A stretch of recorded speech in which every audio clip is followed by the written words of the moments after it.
Good morning, sir. Good morning, sir. Good morning. Good morning. Okay, last homework थोड़ा difficult था, information से ज्यादा लिखना था, लेकिन सपोज आपने कंप्लीट कर दिया होगा क्योंकि होमवर्क बहुत ही रेगुलर कर रहे हैं आप लोग। और कल ऐसे प्रॉब्लम आया था कि भाई आज टेस्ट है कि नहीं। आज कौन सा डे है? Friday. फ्राइडे। टेस्ट की क्वेश्चन किस किस लोगों ने की थी?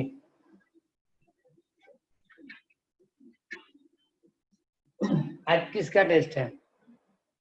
फिजिक्स का ऐसा मत बताना।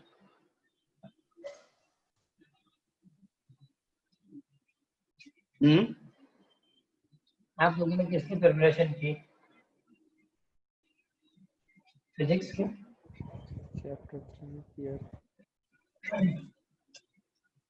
प्रिपेयर नहीं किया?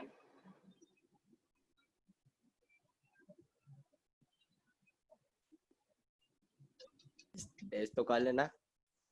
हाँ,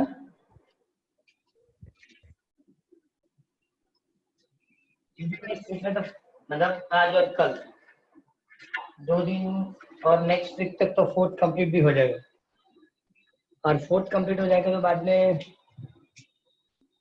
ये सब टेस्ट कैसे करें? Chapter number 3 theory numerical, chapter number 4 theory numerical, इतने सारे टेस्ट कंप्लीट करने हैं। और ये इन 4 चैप्टर के बाद तो फटाफट फिफ्थ जल्दी हो जाएगा, 6th में ज्यादा टाइमिंग नहीं जाएगी, जो होगा 7th में। और 7th कंप्लीट हुआ इसका मतलब कि हर साल जो 50 मार्क्स के एग्जाम लेते हैं वो लोग, हर साल 50 मार्क्स के एग्जाम, उतना सिलेबस हो जाएगा कि वो लोग 7 चैप्टर तक, फर्स्ट टेस्ट में सिलेबस होता है 7 चैप्टर तक, 1 to 7 चैप्टर, और 1 to 7 चैप्टर मतलब 50 मार्क्स। बोर्ड एग्जाम में 50 मार्क्स, लेकिन फर्स्ट टेस्ट में उसको डबल करके 100 मार्क्स, मतलब 7 चैप्टर तक हो गया। इसका मतलब कि फर्स्ट टेस्ट की प्रिपरेशन कंप्लीट हो गई। तो ऐसे भी सितंबर तक हो जाएगा, इसमें कुछ है ही। बाद में अक्टूबर नवंबर दिसंबर और ज्यादा जाएगा तो 15 जनवरी तक पार्ट 2 भी कंप्लीट हो जाएगा। इसलिए प्रॉपर इसको वर्क करना है। सपोज आपने इसलिए क्वेश्चन पूछा कि आज आपने किसकी प्रिपरेशन किया है, इसलिए अपना केस को तो किसकी प्रिपरेशन किया आपने? खुद प्रिपेयर नहीं किया।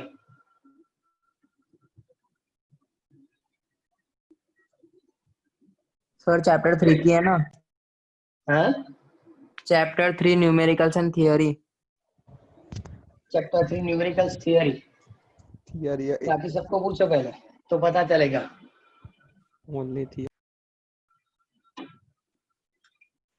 बाकी सबको पूछो तो पता चलेगा। चैप्टर नंबर 3 थियरी न्यूमेरिकल है। अब देखो बोलता है चैप्टर नंबर 3 थियरी। अब जिसने आंसर दिया उसको नो टेस्ट। देखो कोई टेस्ट नहीं आएगा ना बाद में, किसी का टेस्ट ही नहीं आएगा।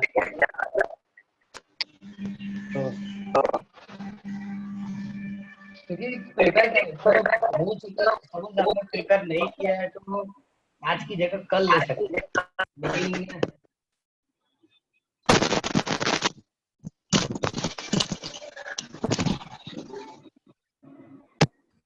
एक मिनट,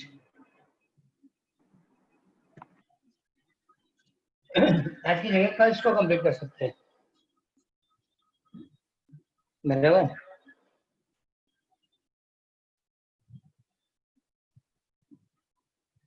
लेकिन मेन बात है कि वो कंप्लीट करना पड़ेगा।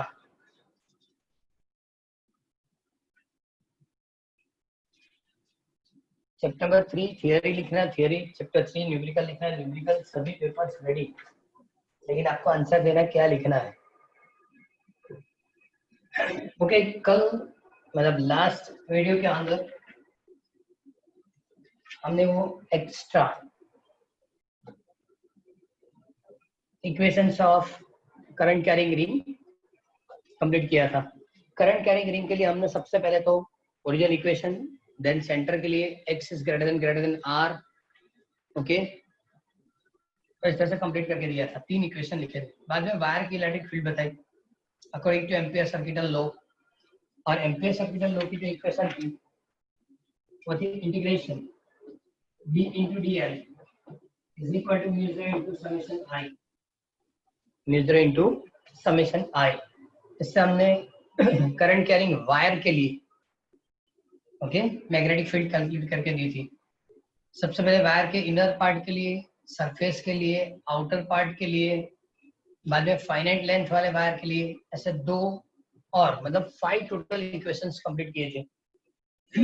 आज सबसे पहले व्हाट इज अ सोलेनॉइड ऐसी क्वेश्चन दी है। तो देखो सपोज करंट कैरिंग लूप और ये भी करंट कैरिंग लूप, दोनों के अंदर इस डायरेक्शन में करंट पास हो रहा है और इस तरह से करंट पास होगा ओके, तो हम इस तरह की फिंगर टर्न करेंगे तो इनसाइड ओके, और सपोज इस तरह से रखा, मतलब रिंग किस तरह से अरेंज की है उस पर डिपेंड करता है।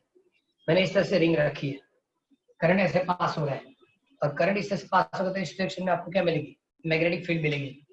तो ये मैग्नेटिक फील्ड की एक्सिस रहेगी, दोनों की magnetic field on same axis. और इसके लिए जब फील्ड लाइन ड्रॉ की गई तो कुछ फील्ड लाइन इस तरह से मिली, लेकिन जैसे एक्सिस में नजदीक जाएंगे फील्ड लाइन स्ट्रेट लाइन हो जाती है ओके। तो उन लोगों ने बताया सिर्फ 2 रिंग, करंट कैरिंग 2 रिंग रखेंगे तो उसकी मैग्नेटिक फील्ड इनर पार्ट के लिए सपोज इतना पोर्शन आप कंसीडर करो, तो इतने पोर्शन में सभी फील्ड लाइन स्ट्रेट हो जाती है। इसका मतलब यूनिफॉर्म मैग्नेटिक फील्ड मिलती है। 2 रिंग के बीच में भी यूनिफॉर्म मैग्नेटिक फील्ड है। तो सपोज इस तरह की हेलिकल स्प्रिंग रखेंगे तो नंबर ऑफ टर्न्स बहुत ज्यादा हो जाएंगे, तो इसमें से सभी टर्न्स के हिसाब से आपको यूनिफॉर्म मैग्नेटिक फील्ड मिलेगी ओके। तो 2 रिंग के अंदर सेम डायरेक्शन में करंट पास करेंगे तो दोनों के बीच में मिलने वाली जो मैग्नेटिक फील्ड है वो यूनिफॉर्म मैग्नेटिक फील्ड है ओके। बाद में बताया कि हेलिकल इस तरह की जो भी स्प्रिंग मतलब कॉइल रखेंगे, हेलिकल इस तरह की जो भी कॉइल रखेंगे जिसको हम सोलेनॉइड बताएंगे, स्प्रिंग जैसा शेप होगा जिसको क्या बताएंगे, सोलेनॉइड।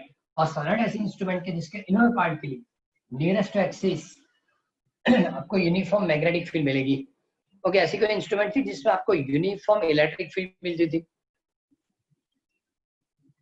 ऐसी कोई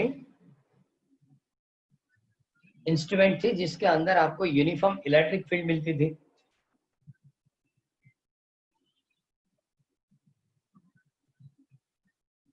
सभी लोग आराम में आ गए सर। यूनिफॉर्म इलेक्ट्रिक फील्ड,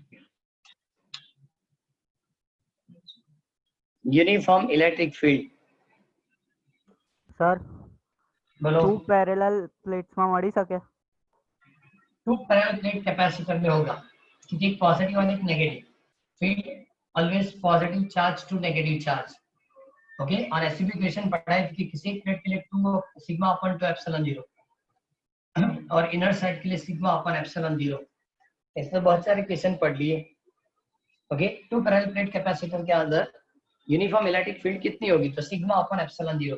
इसका मतलब जिस तरह से कैपेसिटर है सिमिलर मेथड से मैग्नेटिक फील्ड के अंदर सोलेनॉइड है, सोलेनॉइड के अंदर यूनिफॉर्म मैग्नेटिक फील्ड होगी, कैपेसिटर के अंदर यूनिफॉर्म इलेक्ट्रिक फील्ड होगी। मतलब जितनी इक्वेशन हमने कैपेसिटर में कंप्लीट की सिमिलर सोलेनॉइड के लिए भी हो सकता है ओके। सबसे पहले तो हम सोलेनॉइड के लिए इलेक्ट्रिक फील्ड की सॉरी मैग्नेटिक फील्ड कितनी हो कैलकुलेट करेंगे સર बोलो। અગર આ હેલિકલ સ્પ્રિંગને આપણે સ્ટ્રેચ કરીએ તો બી યુનિફોર્મ મેગ્નેટિક ફિલ્ડ સેમ જ રહેશે કે ચેન્જ થશે?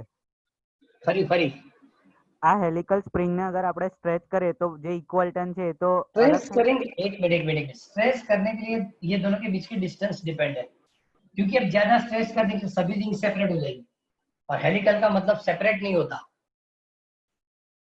हेलिकल का मतलब है देखो रिंग में क्या होता है जहां से टर्न स्टार्ट हो वहां कंप्लीट होता है, हेलिकल में ऐसा नहीं होता, जहां से टर्न स्टार्ट होता है कोई अदर जगह पे वो कंप्लीट हो जाए। इसका मतलब क्या होता है कि हम ऐसा मानते हैं कि इनर साइड में यूनिफॉर्म मैग्नेटिक फील्ड और आउटसाइड के लिए 0, लेकिन आउटसाइड में मैग्नेटिक फील्ड टोटल 0 नहीं होती, टोटल 0 नहीं होती, वरना आइडियल सॉलिड के अंदर इनर पार्ट के लिए यूनिफॉर्म मैग्नेटिक फील्ड, लेकिन आउटर साइड के लिए यूनिफॉर्म मैग्नेटिक फील्ड 0 होनी चाहिए। लेकिन हेलिकल कॉइल के अंदर ऐसा नहीं होता, हेलिकल कॉइल में क्या होता है कि इनर साइड के लिए आपको मैग्नेटिक फील्ड मिलेगी, आउटर प्लेट टोटल जीरो नहीं होगा, थोड़ा बहुत मैग्नेटिक फील्ड मिलेगा। ओके, और एक चीज और कि हेलिकल का मतलब क्या है कि हमको नजदीक में टर्न्स रखने हैं। एज फॉर एग्जांपल अपने लैब के अंदर रियोस्टेट देखी होगी, सिलेंड्रिकल होती है ब्लैक कलर की, उसे वायर बाउंड किया जाता है और उसके ऊपर कोटिंग कर दिया जाता है। क्यों? कि सभी टर्न्स एक दूसरे से सेपरेट होने चाहिए, लेकिन एक दूसरे से दूर नहीं होने चाहिए। दूर होंगे तो जो जगह खाली बचती है उस जगह से क्या होगा, electric field sorry magnetic field leak हो जाएगा, मतलब यूनिफॉर्म नहीं रहेगा। इसलिए क्या किया जाता है कि नजदीक में ऐसे दो टर्न रख, दो कॉइल हमने नजदीक रख ली, तब जाके हमको ये पता चला ये जो अनइवन लाइन मिलती है, क्यों? ये दोनों के बीच में डिस्टेंसेस की है, दोनों को साथ में रख दो तो ये लाइन भी स्ट्रेट हो जाएगी। ओके, ऐसे मतलब हेलिकल ऐसे कॉइल बनाना है, एक दूसरे के साथ वो टर्न्स होने चाहिए अकॉर्डिंग टू स्प्रिंग। स्प्रिंग में कैसे सभी टर्न्स नजदीक, ओके, लेकिन सभी टर्न्स एक दूसरे के सेपरेट होने चाहिए, इसलिए उसके ऊपर कोटिंग की जाती है, वो कोटेड होती है, वे सभी टर्न्स सेपरेट होंगे। इसलिए इसको स्ट्रेस करने से वही मैग्नेटिक फील्ड आप कंसीडर करेंगे तो नहीं होगा, वो चेंज हो जाएगी। क्लियर? तो सबसे पहले वो लोगों ने स्टेटमेंट का बताई 28 क्वेश्चन के अंदर, what is the solenoid with the information of magnetic field by qualitative discussion. Okay, मतलब ये डिस्कशन से हमने बताया कि दो रिंग जब नजदीक रखेंगे, सेम डायरेक्शन में करंट पास करेंगे तो इनर साइड के लिए आपको यूनिफॉर्म मैग्नेटिक फील्ड मिलेगी। ओके, रिंग से मैग्नेटिक फील्ड मिलने के लिए आपको क्या काम करना है, तो जिस डायरेक्शन में करंट पास हो रहा है उस डायरेक्शन में फिंगर टर्न करो, थंब की डायरेक्शन आपको मैग्नेटिक फील्ड देगी, सबकी मैग्नेटिक फील्ड इस डायरेक्शन में आती है दोनों की। इसका मतलब इनर साइड के लिए क्या हो गया, इसकी मैग्नेटिक फील्ड इसकी मैग्नेटिक सेम डायरेक्शन में होगी तो दोनों की एडिशन हो जाएगी, मतलब इनर पार्ट में आपको यूनिफॉर्म मैग्नेटिक फील्ड मिलेगा। बाद में बताया कि दो कॉइल से इतना मिलता है तो नंबर ऑफ कॉइल अरे नंबर ऑफ टर्न्स रख दो, तो पूरा एक इंस्ट्रूमेंट मिलेगा जिसको हम क्या बताएंगे, सोलेनॉइड। ओके, तो सोलेनॉइड के लिए इनर पार्ट में यूनिफॉर्म मैग्नेटिक फील्ड कितनी होगी, अभी उसको एम्पियर सर्कुलर लॉ से कंप्लीट करना है तो एम्पियर को डिसाइड करना पड़ेगा। And then surface the field देखा है, integration b into dl is equal to b0 into summation i। तो सबसे पहले तो एक आपको क्लोज सरफेस कंप्लीट करनी पड़ेगी। ओके, पहली डायग्राम ऐसे बता रहा हूँ,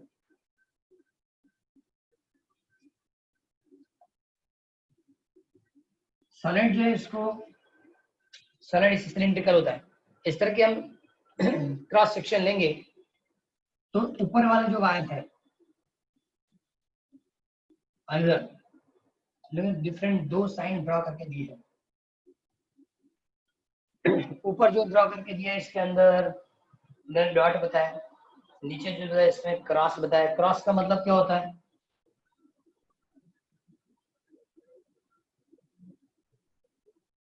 क्रॉस करके ड्रॉ करना, इसका मतलब क्या होता है, मैग्नेटिक फील्ड लाइन अंदर की ओर, inside magnetic field inside. Okay, magnetic field inside. Okay, dot मतलब मैग्नेटिक फील्ड आउटसाइड।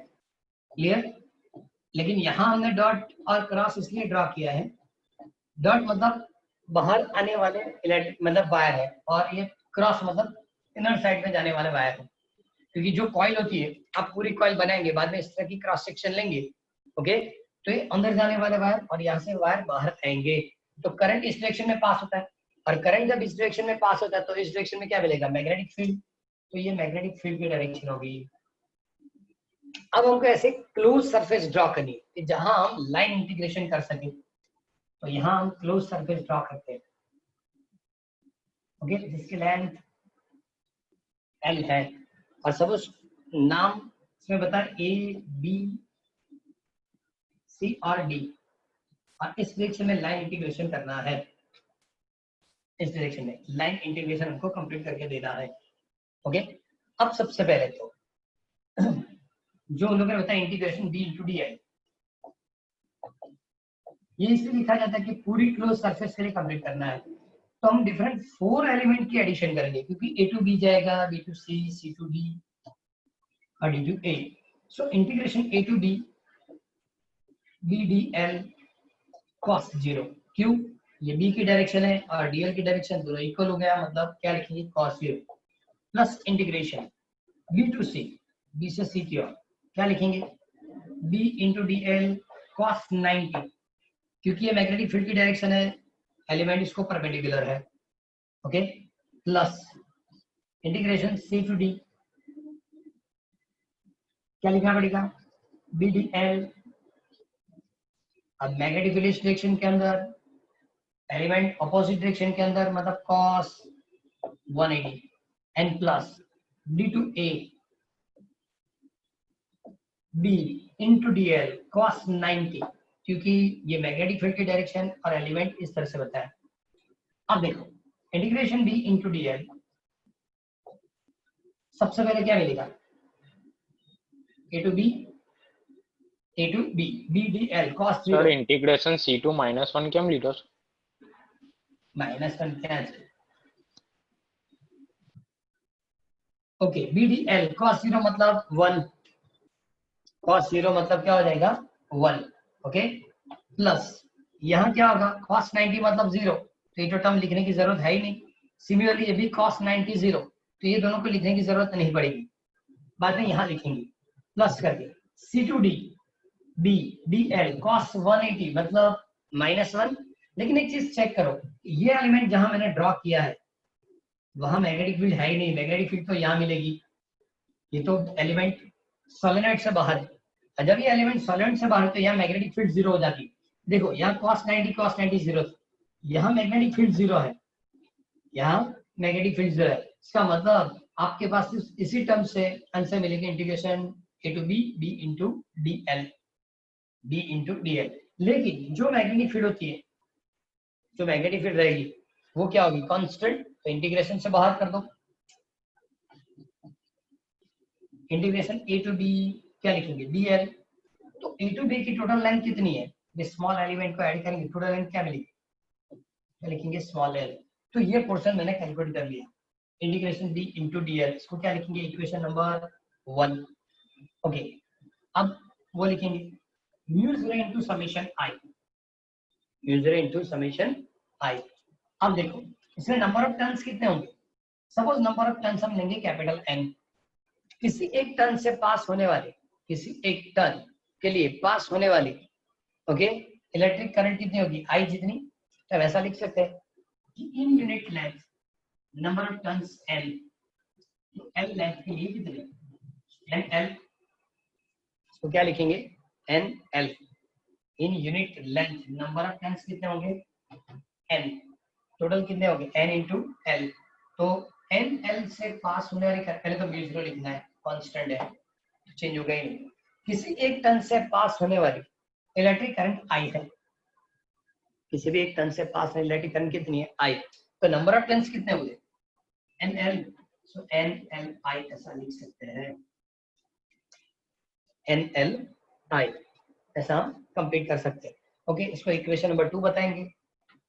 सबसे पहले हमने लेफ्ट हैंड साइड कंप्लीट की, बाद में राइट हैंड साइड, ये फिर से बता रहा हूँ, म्यू 0 कांस्टेंट है, in unit length number of turns N, तो L लेंथ में कितने टर्न्स होंगे, तो NL। अब किसी भी एक टर्न से पास होने करंट क्या होगी I, सो टोटल करंट कितनी होगी NLI, ओके।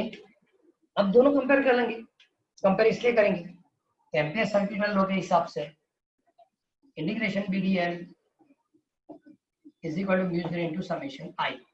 चलो BDL क्या मिला, सो B into L, इसकी वैल्यू क्या आई म्यू 0 NIL, दोनों साइड से आप L कैंसिल कर दो, दोनों साइड से L क्या करेंगे cancel, and therefore B equal to mu 0 NI। ये सोलेनोइड के लिए मैग्नेटिक फील्ड की फॉर्मूला है, सोलेनोइड के लिए क्या है मैग्नेटिक फील्ड की फॉर्मूला। लेकिन N क्या था, N number of turns per unit length, ऐसा भी लिख सकते हैं mu 0 NI upon L, total number of turns upon total length, तो स्मॉल n का मतलब क्या हुआ number of turns per unit length. ऐसे दोनों इक्वेशन हमको याद रखने हैं, और ये दोनों इक्वेशन इनफाइनाइट लेंथ वाले सोलेनोइड के लिए होता है, ये दोनों इनफाइनाइट लेंथ वाले सोलेनोइड के लिए उन लोगों ने कंप्लीट करके दिया। अब देखो 28 नंबर जो क्वेश्चन दिया, 28 नंबर क्वेश्चन इसमें सिर्फ डिस्कशन किया है, और 29 के अंदर ये पूरी फॉर्मूला आपको कंप्लीट करके दी है। 29 नंबर वाला क्वेश्चन एक बार फटाफट स्कैन कर लो। सर बोलो सर, बोर्ड क्लियर नहीं देखा तो क्या बोर्ड क्लियर बता नहीं होता है? ના sir clear No, sir. No Clear sir. था। क्लियर रखते हो?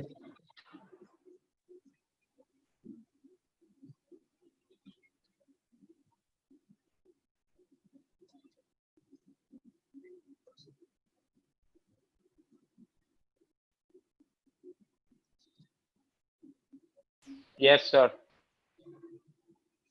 अभी 29 नंबर से जो मैंने आपको इक्वेशन दिया वो सोलेनोइड का है। सोलेनोइड की इक्वेशन क्या लिखी?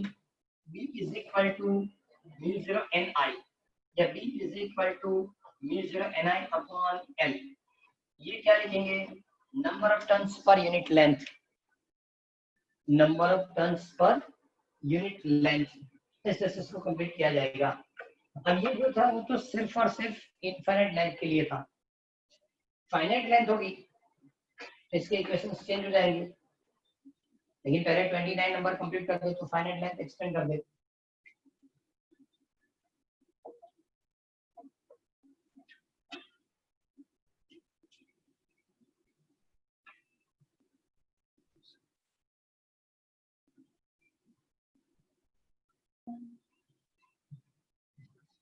फाइनाइट लेंथ के लिए डायग्राम बना देते मैंने।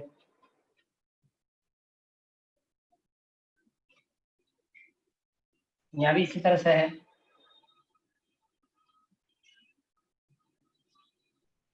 सो इसमें एक क्वेश्चन ड्रॉ कर रहा हूँ।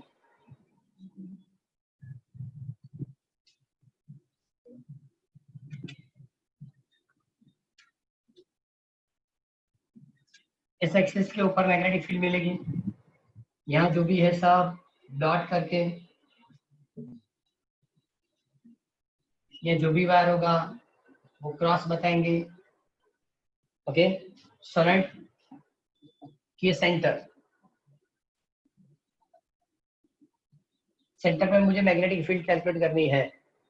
ओके, इस एंगल θ1 θ2 और इसके लिए α1 एंड α2। क्लियर? तो लोग रेडियस भी डायग्राम में ड्रॉ करके देखिए। इसकी रेडियस सपोज a जितनी है।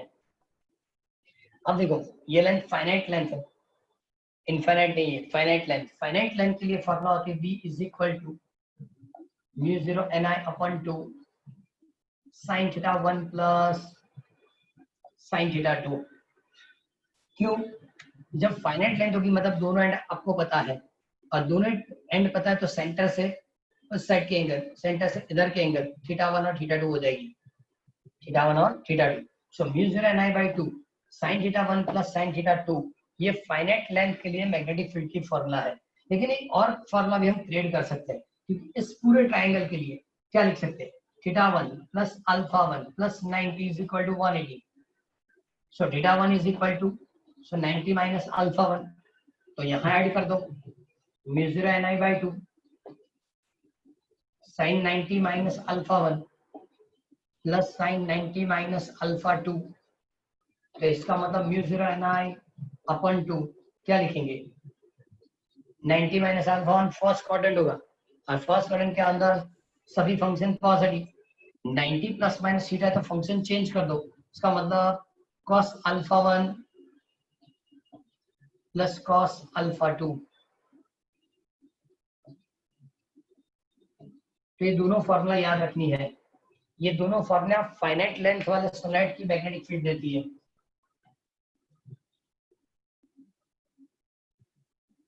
एक चीज और भी लिखा, चलो ये दोनों फाइनाइट के लिए, ये दोनों इनफाइनाइट के लिए। सपोज ये फाइनाइट लेंथ वाला जो सोलेनोइड है इसको इनफाइनाइट में कन्वर्ट करना मतलब दोनों एंड इनफाइनाइट डिस्टेंस तक जाएगा। अब ये दोनों एंड इनफाइनाइट डिस्टेंस पे जाएंगे तो ये एंगल इधर बनेगा, मतलब ये एंगल क्या हो जाएगा? 90। ये भी क्या हो जाएगा? 90। सपोज आप दोनों को 90 90 रखेंगे तो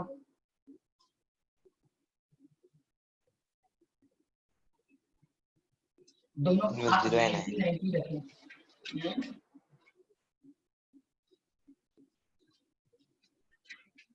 जैसे हमने वायर में किया था ऐसा ही काम होगा यहाँ। वायर के लिए ऐसा बताया था फॉर्मूला। Yes sir. ये वायर में हमने फाइनाइट लेंथ के लिए ऐसा ही फॉर्मूला लिखी थी, लेकिन क्या लिखा यस था? सर। हाँ क्या लिख के दिया था उसमें? यस सर, लेकिन आगे बताओ क्या लिखा था? Mu 0 I upon 4 pi r. 4 pi r.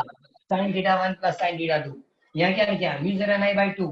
अब ये 90 sin 91, ये भी 90 sin 91, 1 प्लस 1 2, 2 कैंसिल हो जाएगा, ये फॉर्मूला आ जाएगी। क्लियर? जब ये इनफाइनाइट लेंथ होती है, इनफाइनाइट लेंथ, ओके, तो थीटा 1 थीटा 2 90 90 होगा। 90 मतलब ये sin 91, ये भी sin 91, 1 प्लस 1 2, 2 कैंसिल, इसका मतलब b is equal to mu 0 ni। Clear? तो 4 formula for solid, 2 infinite line के लिए, 2 फाइनाइट लाइन के लिए। है कोई डाउट अब इसमें? No, sir. ओके, सॉलिड मतलब वो स्प्रिंग की तरह रहेगा, सिलिंड्रिकल होगा, सभी टर्न्स ओके हेलिकल शेप में रहते हैं, लेकिन उसी स्प्रिंग को, जो स्प्रिंग आपने इसे ड्रा करके दी, ओके, इसको सर्कुलर ऐसा बना देंगे, सर्कल। तो दोनों टर्न एक दूसरे के साथ ज्वाइन कर देंगे हम। अब दोनों टर्न जब इसमें एक दूसरे का ज्वाइन करेंगे तो पूरा सर्कल एक क्रिएट होता है, लेकिन उस स्प्रिंग को हम सॉलिड नहीं टॉरॉइड बताएंगे। इसको क्या लिखा जाता है? टॉरॉइड। लिखा होगा torrid is a device having a very closed wire of insulated wire of hollow ring। मतलब सॉलिड को सर्कुलर फॉर्म में रख दो, मतलब क्या हो जाएगा? टॉरॉइड हो जाएगा। अब उन लोगों ने टॉरॉइड के लिए आपको मैग्नेटिक फील्ड पूछी,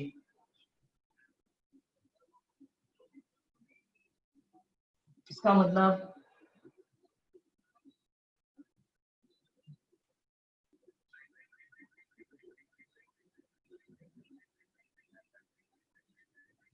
ओके, कहीं से भी वायर सपोज एंटर होता है और इस एक से बाहर आएगा, ओके, इस एक से बाहर एंटर करना है, सेकंड से क्या जाएगा? बाहर जाएगा। लेकिन सपोज आप इसको नंबर ऑफ टर्न्स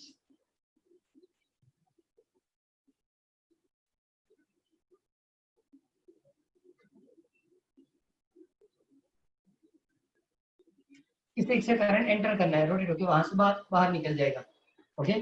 अब सॉलिड में क्या था कि सेंटर पे आपको यूनिफॉर्म मैग्नेटिक फील्ड मिलती थी, सिमिलरली यहाँ भी आपको सेंटर पे यूनिफॉर्म मैग्नेटिक फील्ड मिलेगी, और सेंटर से इसकी डिस्टेंस क्या हो जाएगी? Small are. सेंटर से इसकी डिस्टेंस क्या बताएंगे? Small are. ओके, इसके भी मैग्नेटिक फील्ड कैलकुलेट करें तो फॉर्मूला तो हमारे पास एक ही है, जिसको हम ज्यादा ज्यादा यूज करेंगे कि B * dl is equal to mu 0 into summation I, जिसको हम एम्पियर सर्किटल लॉ बता दो, और इसी फॉर्मूला से सभी थ्योरी कंप्लीट करनी है। ओके, तो पहले लिखेंगे integration B * dl mu 0 into summation I। Okay, किस डायरेक्शन में आपको कंप्लीट करना है? बराबर, आप समझ ऐसे इसको एंटर करेंगे तो जिस डायरेक्शन में करंट पास होगा, ओके, जिस डायरेक्शन के अंदर, चलो इसकी एरो अपोजिट कर देते हैं, समझना इजी हो जाएगा। ओके, इससे करंट पास हो रहा है, करंट इस डायरेक्शन में पास हो रहा है, तो ये सभी स्मॉल एलिमेंट होंगे, ये सभी स्मॉल एलिमेंट की डायरेक्शन, ओके, सभी क्या होगी? स्मॉल एलिमेंट की डायरेक्शन होगी, और स्मॉल एलिमेंट की डायरेक्शन और मैग्नेटिक फील्ड की डायरेक्शन इक्वल हो जाएगी। B * dl क्या मिलेंगे? इक्वल मिलेंगे, क्योंकि सॉलिड के अंदर मैग्नेटिक फील्ड होती है कहाँ? सेंटर में, इस डायरेक्शन में, और उसी डायरेक्शन में क्या है? Small element. सब इसको पूरा हम टर्न करेंगे तो करंट की डायरेक्शन से जो मैग्नेटिक फील्ड प्रोड्यूस की वो इसी डायरेक्शन में है, और एलिमेंट भी उसी डायरेक्शन में है। So integration B dl cos 0 mu 0 और समेशन I। अब क्या लिखेंगे? Summation I, okay. अब इसके लिए भी वही काम होगा कि सपोज इसमें नंबर ऑफ टर्न्स कितना है, इससे नंबर ऑफ टर्न्स क्या होंगे? n, तो किसी एक से n टोटल कितना होगा? ni। चलो cos 0 1, मैग्नेटिक फील्ड कांस्टेंट, इसको बाहर रख दो, dl म्यू 0 ni ऐसा होगा। अब इंटीग्रेशन dl का मतलब क्या? छोटे छोटे जितने एलिमेंट्स है उसकी पूरी लेंथ क्या होगी? तो सरकमफेरेंस जितनी होगी, सो b * 2 pi r mu 0 ni। या मैंने यूनिट लेंथ कैलकुलेट नहीं की, मैंने डायरेक्टली बता दिया कि टोटल नंबर ऑफ टर्न्स कितने? n, हर टर्न से पास होना करंट कितना होगा? I। क्लियर? तो इसका मतलब क्या होगा? Mu 0 ni। So now magnetic field B is equal to mu 0 ni upon 2 pi r। अब जब आपने सॉलिड के लिए कैलकुलेट किया तो क्या लिखा था, v is equal to mu 0 n, तो ये भी यही होना चाहिए, क्योंकि सॉलिड जो है उसको आपने सर्कुलर बनाया, और सॉलिड को जब सर्कुलर बनाया तो जो सॉलिड की फॉर्मूला है वही फॉर्मूला टॉरॉइड के लिए होनी चाहिए। तो हम इस तरह से इसको कन्वर्ट कर सकते हैं। Now V is equal to, यहाँ सॉलिड में क्या था,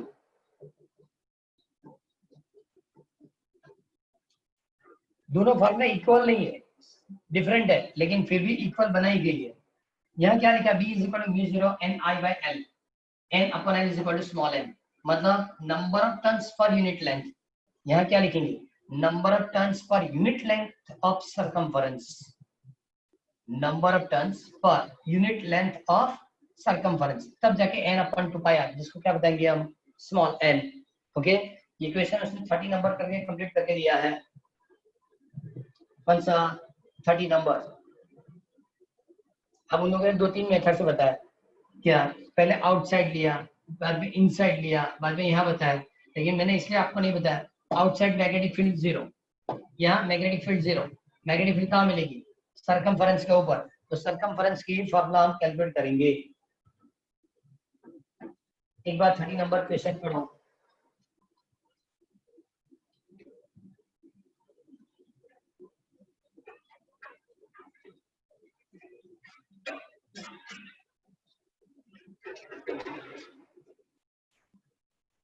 कंप्लीट।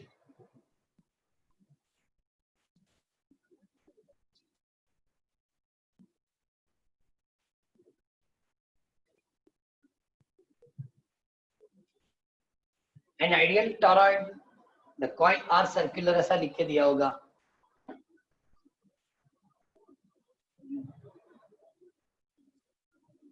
ये टॉरॉइड रिंग इसलिए बनाई जाती है कि जहां भी आपको यूनिफॉर्म मैग्नेटिक फील्ड चाहिए, यूनिफॉर्म मैग्नेटिक फील्ड चाहिए, वहां टॉरॉइड रिंग यूज कर सकते हैं। क्लियर, आपने क्वेश्चन पढ़ा।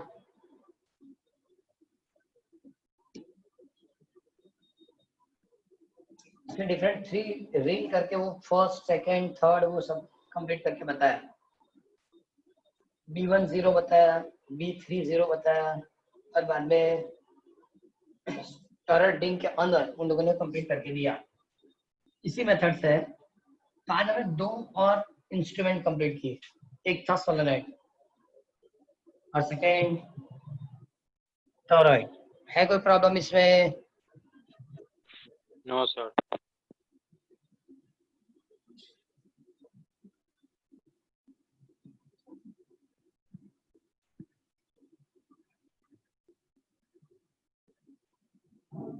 ओके,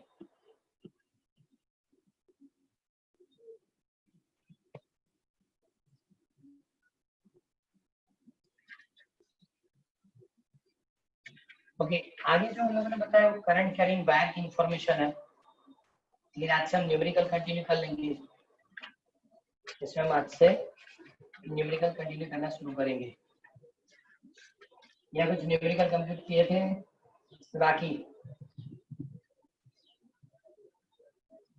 बाकी है सर। इस चैप्टर में कोई न्यूमेरिकल नहीं हुआ? No sir.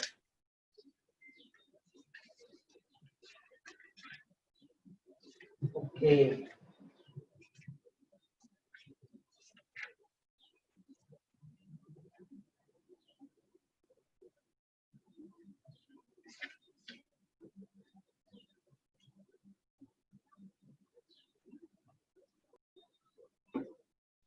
illustration number 4.1.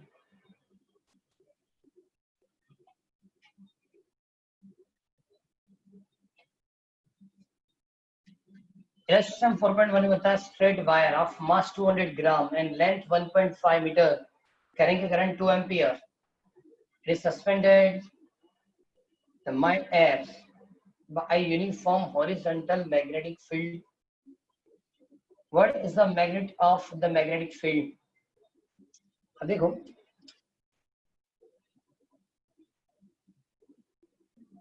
इस सरफेस के अंदर एक वायर हम लोग ड्रॉ करके दिया,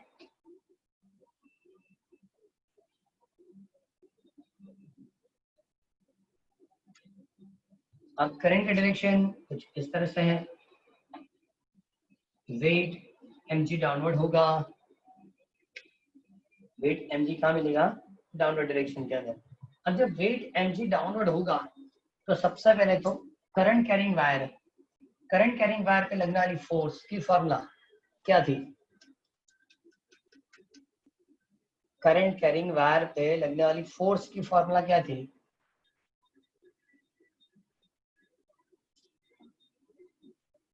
ऐसी कोई फॉर्मूला ही नहीं थी ना। सबसे पहले लॉरेंट्ज फोर्स बताया था, देन करंट कैरिंग वायर पे लगने वाली फोर्स, पूरी लिस्ट कंप्लीट करनी है। इस चैप्टर में नंबर ऑफ फॉर्मूला ज्यादा है, नंबर ऑफ फॉर्मूला इसमें बहुत ज्यादा मिलेगी। अब देखो ये जो है वो करंट के डायरेक्शन है, वेट लगता है डाउनवर्ड, ओके, मैग्नेटिक फील्ड लगेगा अपवर्ड, मैग्नेटिक फील्ड अपवर्ड। क्यों ऐसा होगा, तो इनसाइड मैग्नेटिक फील्ड होगी तो, वरना पॉसिबल नहीं है। मैग्नेटिक फील्ड की formula Fm is equal to IL cross B, IL cross B। देखो ये IL और B सपोज इनसाइड है, तो IL टू B ऐसा स्क्रू रोटेट करेंगे, तो स्क्रू इस तरह से रोटेट करेंगे तो अपवर्ड डायरेक्शन में स्क्रू जाएगा, और अपवर्ड डायरेक्शन में स्क्रू जाएगा मतलब मैग्नेटिक फील्ड से लगने वाली फोर्स अपवर्ड है, वेट कहाँ होगा, डाउनवर्ड। जब ये दोनों इक्वल हो जाएंगे तब हमको मैग्नेटिक फील्ड मिलेगा। क्लियर, तो यहाँ क्या लिखेंगे, ILB sin 90। अब जब ये होमवर्क करके देंगे तो सभी न्यूमेरिकल उसी दर्पण से लिखना है, बाद में आप वही तरह से मैथमेटिकल फॉर्म लिख के देंगे तो मैथमेटिकली 0 देंगे, क्योंकि आप प्रॉपर नहीं लिखते। बहुत सारे लोग तो ऐसे फटाफट लिख के दे देते कि जैसे कंप्लीट हो गया, कोई बात नहीं, जब वो कंप्लीट चेक करके देंगे तब पता चलेगा कि कितने मार्क्स हुए। क्लियर, तो पहले यहाँ Fm IL क्रॉस B, लेकिन थीटा क्या आया 90, तो फोर्स क्या हो गया, magnetic force, so ILB। Okay, for equilibrium, for equilibrium क्या होना चाहिए, so Fm is equal to Fg। Gravitational force downward है, मैग्नेटिक फील्ड अपवर्ड मिल रही है, दोनों की फॉर्मूला कंपेयर करो, so Fm is equal to ILB and that is equal to mg, magnetic field B is equal to mg upon IL। So now B is equal to mass उसने लिख के दिया था 200 ग्राम, सो 0.2, G की value हम लेंगे 9.8, electric current दिया 2 ampere and length is 1.5, length क्या होगी 1.5। ओके, कैलकुलेशन क्या आएगा,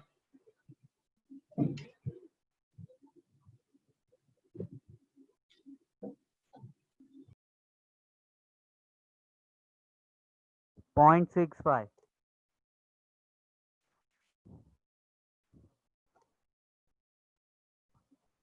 sir 0.65 0.2 into 9.8,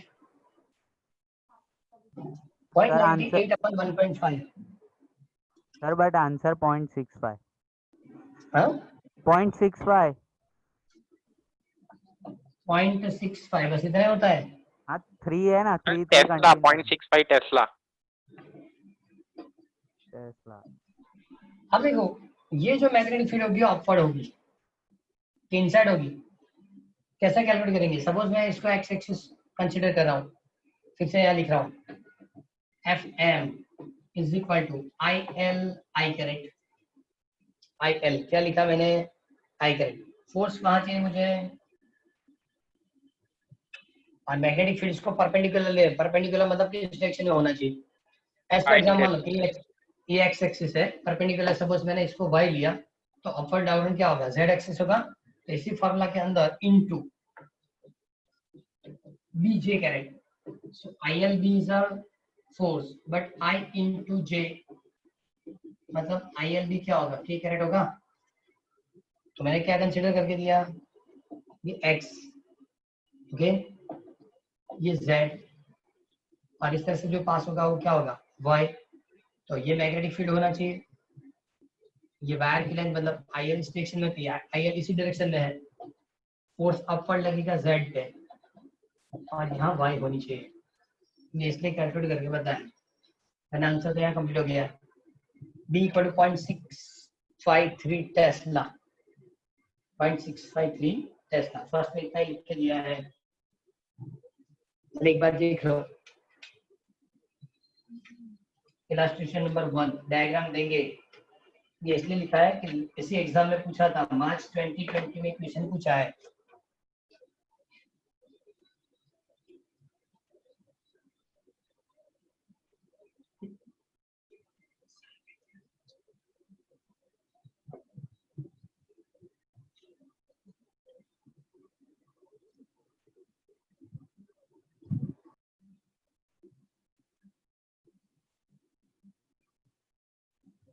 complete. Yes, sir.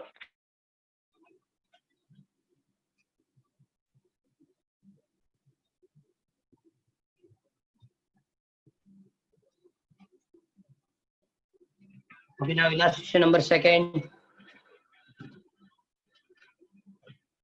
If the magnetic field is parallel to the positive axis, the charged particle is moving along the positive x-axis as per diagram. Okay, diagram complete कर लेते हैं. Which way would the Lorentz force be for number 1, an electron, negative charge, and proton? Okay. दो different charge के लिए Lawrence force calculate करनी है। z ये x और इनर साइड मतलब परपेंडिकुलर ऐसे डायग्राम में y, बराबर। कैसे ड्रॉ किया? ये x z और यहाँ क्या आएगा y इनर साइड के लिए। Velocity, okay, magnetic field on if the magnetic field is parallel to the positive y-axis, तो पॉजिटिव y-axis मतलब इनर साइड है, तो क्रॉस करके बता सकते हैं। क्रॉस का मतलब क्या हुआ?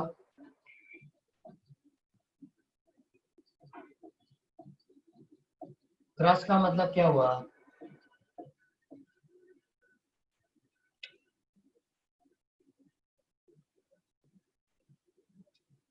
क्रॉस मतलब inside magnetic field, okay, on positive y, X axis पे चार्ज मोशन होगा, ओके। चलो लॉरेंस फोर्स की formula Fm is equal to QV cross B। सबसे पहले किसके लिए कैलकुलेट करेंगे? इलेक्ट्रिक चार्ज इलेक्ट्रॉन है, तो क्या लिखेंगे? अब बताओ। Velocity on x axis, magnetic field on, okay, minus नहीं लिख सकते, काम में भी कर सकते हैं कि बी क्रॉस बी भी लिख सकते हैं।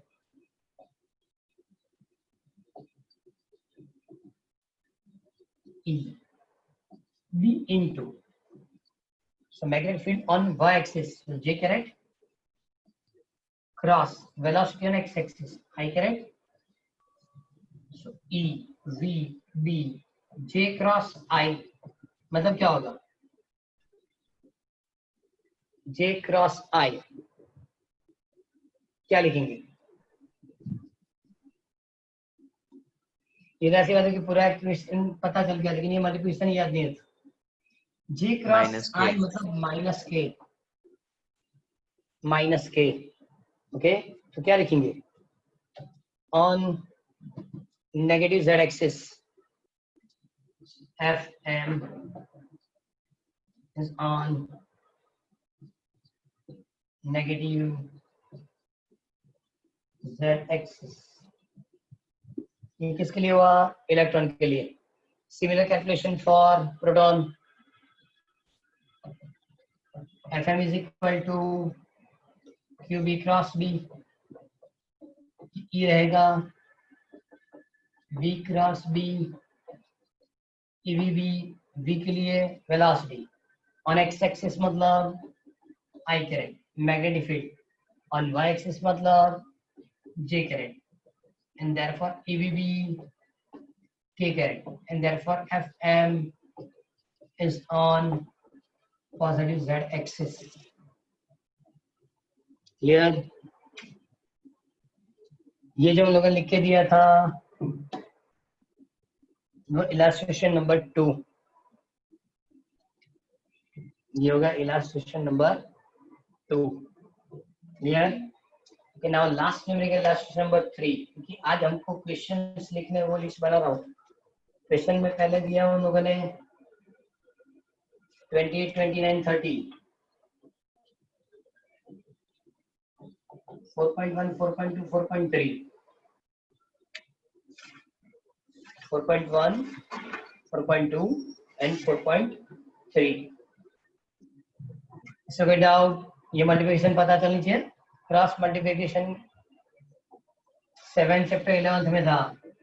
I cross J K, J cross K I, K cross I J. Reverse लिखा J cross I, so minus K, K cross J, so minus I, I cross K, so minus J. ये multiplication रहना चाहिए, पर नहीं answer नहीं होगा. तो उस दिन क्या होगा, पॉजिटिव y की जगह नेगेटिव y करके दे दिया, और ये जेरॉक्स काम में नहीं आने वाली. Okay, now 4.3 illustration.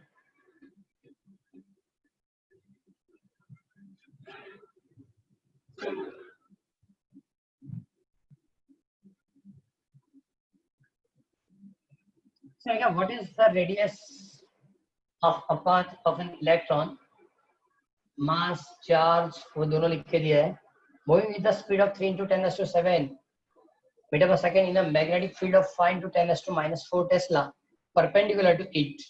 Okay, mass 9 into 10 raised to minus 31 kg. Electric charge 1.6 10 raised to minus 19 coulomb. Magnetic field and radius 6 into 10 raised to minus 4 Tesla, and radius r is equal to, sorry, speed लिख, not radius, radius calculate करना है. Speed 3 into 10 raised to 7 meter per second. What is the frequency? वो भी calculate करना है. Calculate the energy in keV, kilo electron volt. Kilo electron volt. Okay, what is the radius of a path of electron moving at a speed of 3 into 10 raised to 7 in a magnetic field of 6 into 10 raised to perpendicular to it? Perpendicular to it. अब देखो, radius की formula तो cyclotron में हम जानते थे. Suppose inner side magnetic field, यह charge particle जैसा है, कौन सी मोशन करेगा? चार्ज पार्टिकल की वेलोसिटी v है, तो उसको कौन सी फोर्स लगेगी? सेंट्रिपेटल फोर्स, मतलब सर्कुलर मोशन होगी. तो रेडियस की फॉर्मूला ऐसे तो mv sin थीटा अपन qb ऐसा होना चाहिए. लेकिन यहाँ थीटा 90, थीटा क्या लेंगे हम? 90. थीटा क्या होगा? थीटा क्या होगा? बी और वी के बीच, बी इनसाइड है, वेलोसिटी इस डायरेक्शन में है. M V sine 90 upon QB, radius M V upon QB. So 9 into 10 raised to minus 31, 3 into 10 raised to 7, 1.6 Q या E जो भी 1.6 10 raised to minus 19, 6 into 10 raised to minus 4. Calculate करो क्या हो सकता है.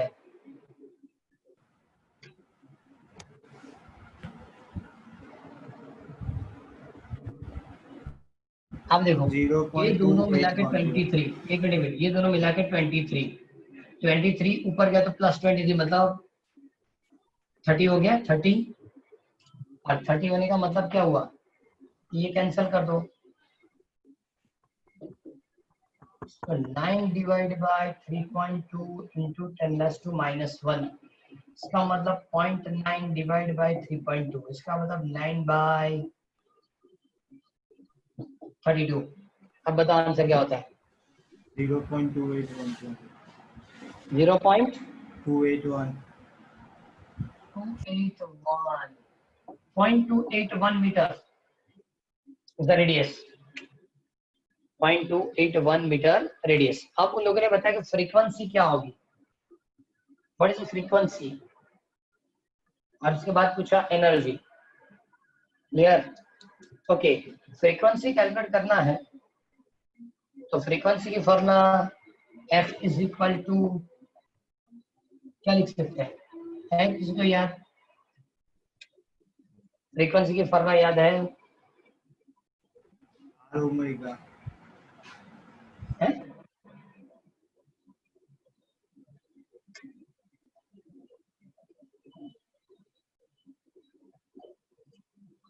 चलो फ्रीक्वेंसी तो डायरेक्ट भी मैंने बताया QB अपन 2πm करके लिखना है, QB अपन क्या लिखेंगे 2πm, ऐसे भी हम लिख सकते हैं V is equal to R omega,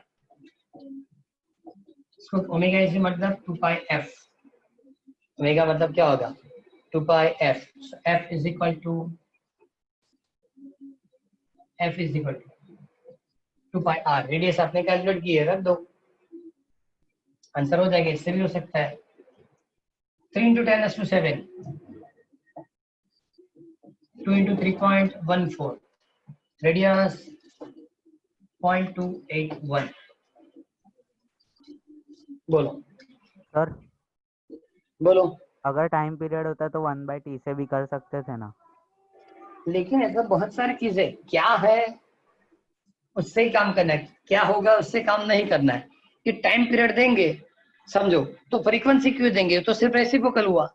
yes time period suppose आपको दे दिया तो इसकी रेसिप्रोकल मतलब फ्रीक्वेंसी, तो टाइम पीरियड से फ्रीक्वेंसी फाइंड करना, इससे कोई मतलब नहीं निकलता। ओके हाँ, मैंने क्या पूछा कि फ्रीक्वेंसी की ये फॉर्मूला तो मैंने क्यों बताया V0 2πr से, लेकिन जब थियोरी पढ़ाई थी, जब मैंने थियोरी पढ़ाई थी तब आपको लिखे थे frequency F is equal to QB upon 2πm, QB upon 2πm, इसी तरह से पूरा कंप्लीट करके दिया था। तो इससे भी कैलकुलेट हो सकता है, लेकिन ये वेलोसिटी और रेडियस थी तो इससे कंप्लीट कर लिया, दोनों फार्मूला राइट ही है, तब दोनों से मिलने वाली आंसर इक्वल ही होगी। इसके आंसर क्या है 1.7 into 10⁻⁷. 1.7 into 10⁻⁷, 7, तो और एक मल्टीप्लाई कर दो तो 17 MHz,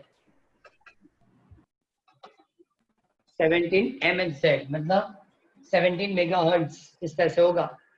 ओके अब एक चीज और पूछिए, क्या काइनेटिक एनर्जी क्या होगी, K is equal to 1/2mv², दोनों चीज है ही, ऐड कर दो, कंप्लीट कर दो, 1/2 9 into 10⁻⁻31 and V velocity 3 into 10⁻⁷ whole square, so 9 into 9 divided by 2 9, इसकी स्क्वायर क्या होगी 9 डिवाइड बाय 2, 10⁻⁻31 10⁻14, क्या बचेगा 40.5 into 10⁻⁻17 40.5 5 into 10⁻⁻17 -17 मतलब 4.05 10⁻⁻16 जूल, लेकिन हमको तो इलेक्ट्रॉन वोल्ट में इसको कन्वर्ट करके देना है। ओके इलेक्ट्रॉन वोल्ट में, चलो कोई बात नहीं, 4.05 10⁻⁻16 अपन 1.6 10⁻⁻19, अब देखो ये ऊपर गया ये ऊपर गया, क्या बचेगा 10⁻³ 4050 डिवाइड बाय 1.6। और ऐसा नहीं करना है तो भी एक मिनट ऐसा नहीं करना है तो भी चलेगा कि 4.05 इंटू 10⁻³ तो भी चलेगा। रेशियो क्या आया? 2.53 2.53 2.53 10⁻³ इलेक्ट्रॉन वोल्ट। ओके, क्वेश्चन पढ़ा होगा तो उसने केईवी लिखा था, कैलकुलेट इट्स एनर्जी इन केईवी। हो गया केईवी, किलो इलेक्ट्रॉन वोल्ट। क्लियर? ये 4.3 मतलब 3 न्यूमेरिकल हुए, 3 थियरी। आज इतना रखेंगे और कंप्लीट करके देना है, कल आगे काम करेंगे। हेलो।